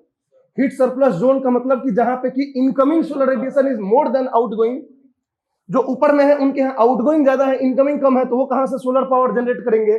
तो actually this alliance was made to capitalise the potential of the tropical countries in the solar energy generation. Solar energy generation में जो tropical countries की potential है generate करने की, उसको कैपिटलाइज करने के लिए इंटरनेशनल सोलर अलायंस बनाया गया। और ये इस प्लेटफॉर्म पे बनाया गया, क्यों? क्योंकि इंटरनेशनल सोलर अलायंस के थ्रू जो भी हम अचीव करेंगे उससे जो है क्लाइमेट चेंज को कंट्रोल करने में हेल्प मिलेगी। अगर आप एनर्जी जनरेशन में सोलर एनर्जी का आप बढ़ाओगे तो of course thermal power plant से जो इमिशन हो रही है कार्बन की वो कम होगी। तो in that way it is related to the climate change issue. तो that's why it was brought under the Paris climate agreement of 2015। और ये जो है इंटरनेशनली रिकॉग्नाइज्ड, इंटरनेशनली इसको रिकॉग्नाइज किया गया, प्रमोट किया गया, इसको जो है सराहा गया, राइट। और इस तरीके से इंडिया का भी अपना एक ग्लोबल लेवल पे इमेज बना कि India is pioneering a big a great convention और अलायंस। अब इसमें जो है टोटल 121 कंट्रीज थे आइडेंटिफाई किए गए, टोटल 121 कंट्रीज जो ट्रॉपिक ऑफ कैंसर और ट्रॉपिक ऑफ कैप्रिकॉर्न के बीच में पड़ते हैं, कंप्लीटली और पार्शियली। ट्रॉपिक ऑफ कैप्रिकॉर्न या ट्रॉपिक ऑफ कैंसर के बीच में पड़ते हैं। तो ऐसे 121 कंट्रीज को आइडेंटिफाई किया गया और उनको इनवाइट किया गया साइन करने के लिए कि आप हमारे अलायंस का पार्ट बनो, be a part of alliance. The only objective of this alliance और the only provision of this alliance that we shall together we said together try to capitalize our potential of solar energy। वो कैसे करेंगे? तो through development of technology, through investment, right, through what, creating the human power. तो इस तरीके से हम जो है इस इनिशिएटिव्स को हम सक्सेसफुल बनाएंगे इन जनरेटिंग द सोलर पावर। तो ये 121 कंट्रीज को लाया गया। इसकी जो हेडक्वार्टर है वो कहां है? हेडक्वार्टर कहां है इसका? इसका हेडक्वार्टर आपके हरियाणा के गुरुग्राम में है। It is headquartered at Gurugram in India. ठीक है, तो इसलिए ये इंपॉर्टेंट है क्योंकि इसका हेडक्वार्टर इंडिया में गुरुग्राम में बनाया गया है, गुड़गांव में। तो ये इंटरनेशनल सोलर अलायंस का हेडक्वार्टर हो गया। अभी नहीं साइन किया है, अभी धीरे धीरे साइन कर रहे हैं। इनिशियली जब 2017 में 48 कंट्रीज में साइन किया गया था तो उसके बाद हम इसको फॉर्मली अनाउंस कर दिए थे। कभी कोई कन्वेंशन होता है तो एक मिनिमम सेट किया जाता है, कितने कंट्रीज अगर साइन कर देंगे तो ये ग्लोबली स्टार्ट हो जाएगा। तो जब 48 कंट्रीज ने जब साइन किया तो ये स्टार्ट हो गया। अब धीरे धीरे कंट्रीज में साइन करते रहेंगे, राइट। तो ये हो गया आपका गुरुग्राम में इसका हेडक्वार्टर बना दिया गया इंटरनेशनल सोलर अलायंस को। आपको मान लिया गया कि हाँ ये इंटरनेशनल अलायंस हो गया। अब इसके बेसिक 2 ऑब्जेक्टिव हैं। मेन एम क्या है? सोलर एनर्जी को प्रमोट करना, right, through investment, through technology development, through coordination among the countries, right. इस तरीके से हमें सोलर एनर्जी का जनरेशन जो है वर्ल्ड वाइड बढ़ाना है, ये मेन एम है। इसके 2 ऑब्जेक्टिव्स, मेजर 2 ऑब्जेक्टिव्स, इसको टारगेट्स, ऑब्जेक्टिव मत समझो, 2 टारगेट्स इसको रखा गया। और ये टारगेट का जो डेडलाइन था वो 2030 तक रखा गया। पहला था कि world wide 1000 gigawatt energy capacity को जनरेट करना है। 1000 गीगावाट एनर्जी कैपेसिटी को जनरेट करना है, राइट। ये पहला टारगेट था, 1000 गीगावाट इंस्टॉलेशन कैपेसिटी बाय 2030। और दूसरा 1000 बिलियन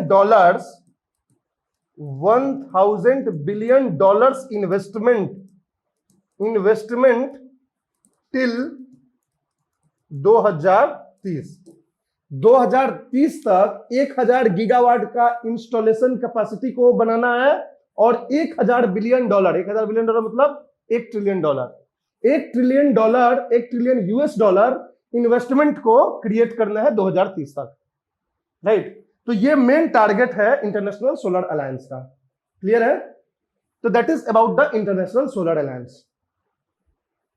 अब इसमें न्यूज से आप अपडेटेड रहना, कोई नया न्यूज इससे आए, जो भी है, क्या है, कैसे ये चीजें हैं।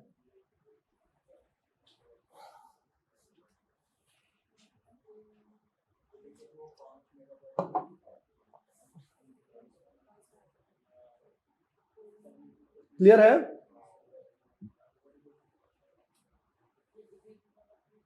चलो अब लास्ट में हम लोग जो है आईपीसीसी तो कवर कर चुके हैं, आईपीसीसी के बारे में बहुत ज्यादा तो समझने की जरूरत नहीं है, ठीक है। आईपीसीसी किसने किसने बनाया?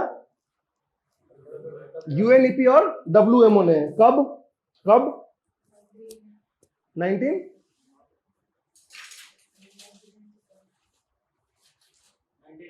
1988 में। क्या इसका मेन टारगेट है? क्या मतलब मेन इसका फंक्शन है?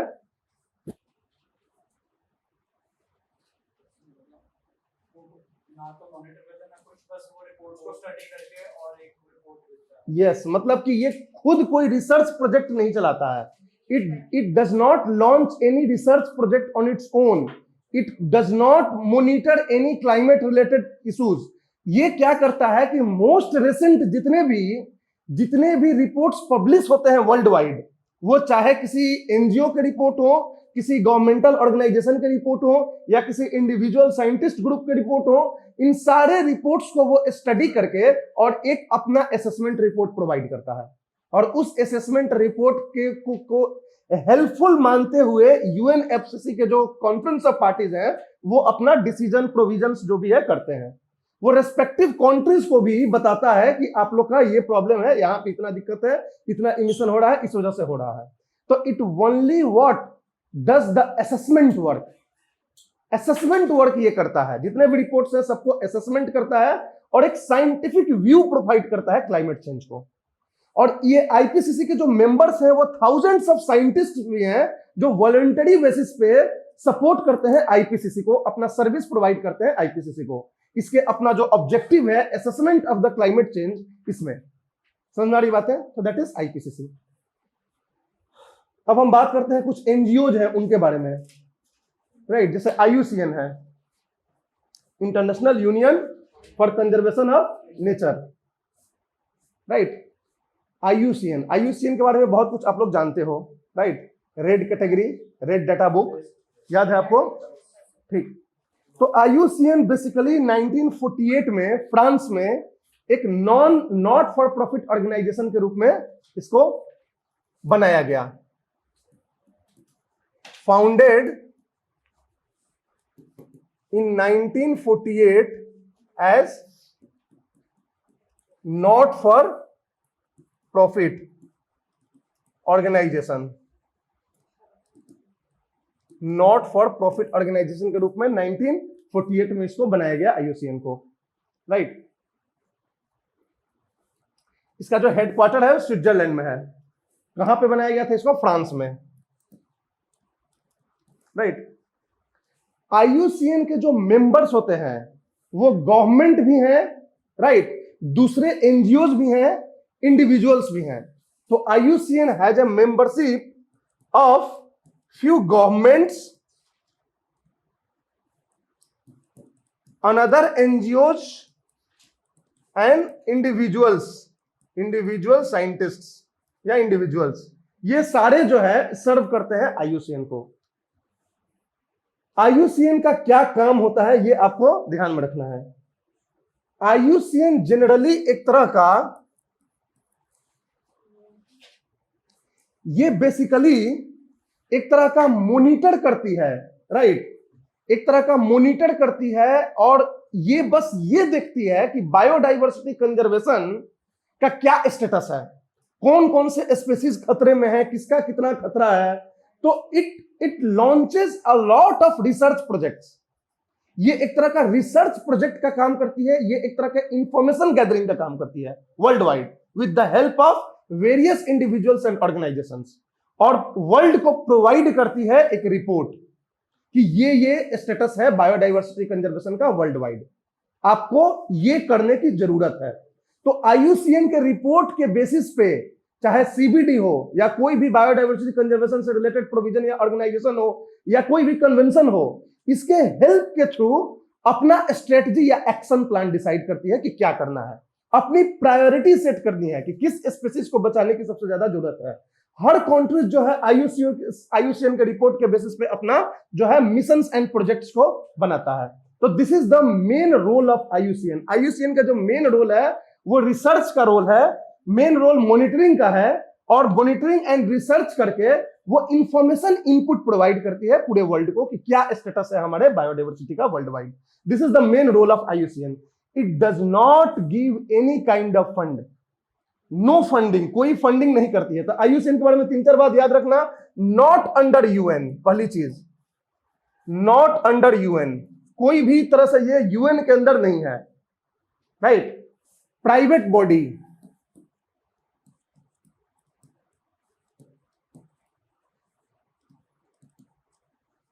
प्राइवेट ऑर्गेनाइजेशन, दो governments are members of IUCN, right. Not for profit,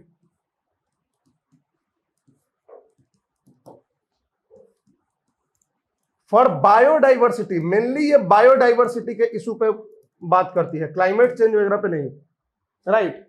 लेकिन अब धीरे धीरे ये ना अपना जो इशू है उसको ब्रॉड करके पॉवर्टी इरेडिकेशन और इनइक्वालिटी, जेंडर इक्वालिटी पे भी बात करना स्टार्ट कर दिया IUCN ने, राइट। इनिशियली ये केवल बायोडाइवर्सिटी पे बात करता था, बट धीरे धीरे आजकल इसके रिपोर्ट्स में पॉवर्टी इरेडिकेशन, जेंडर इनइक्वालिटी, इन सब पे भी बातें इन्होंने शुरू कर दिया है, राइट। Not for profit, for biodiversity, private organisation, not under UN, clear है, कोई दिक्कत? नो फंडिंग, नो फंडिंग, किसी तरह का फंडिंग नहीं करती है, mainly research projects, research projects, right, mainly research projects.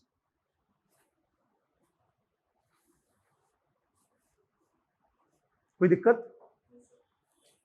तो ये IUCN का मेन आपका ये है।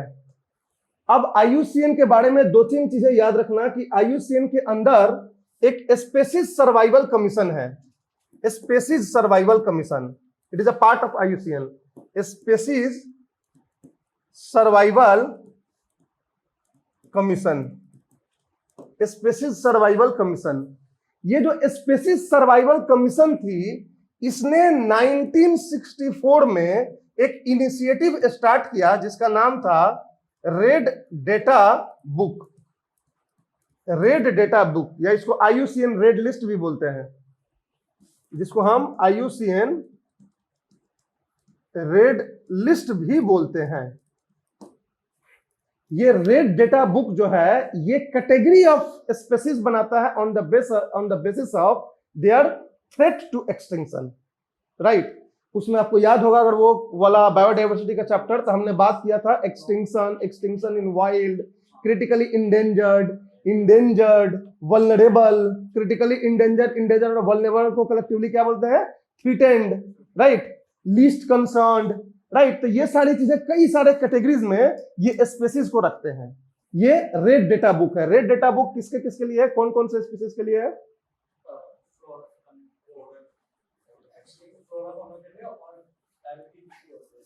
प्लांट्स के लिए, एनिमल्स के लिए और फंजाई के लिए, 3 के लिए है, फंजाई, प्लांट्स और एनिमल्स के लिए है, राइट, रेड डेटा बुक।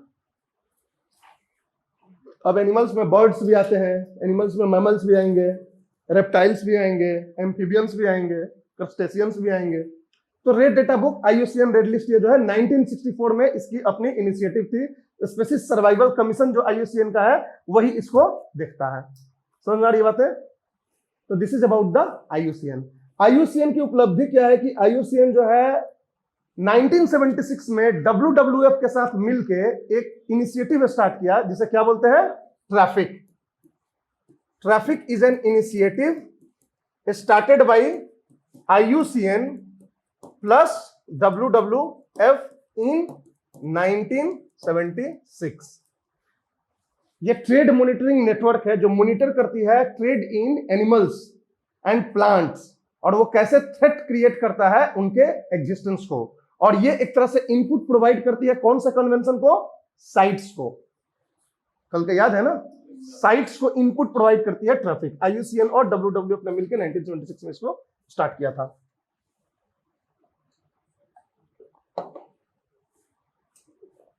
कोई दिक्कत? About IUCN। कुछ और ऑर्गेनाइजेशंस बचते हैं, उनको हम कल डिस्कस कर लेंगे, राइट। और कल जो है इंडियन जो इनिशिएटिव से इंडिया लेवल पे उसको भी डिस्कस करके एनवायरनमेंट का ये इंस्टीट्यूशनल पार्ट खत्म हो जाएगा कल, राइट।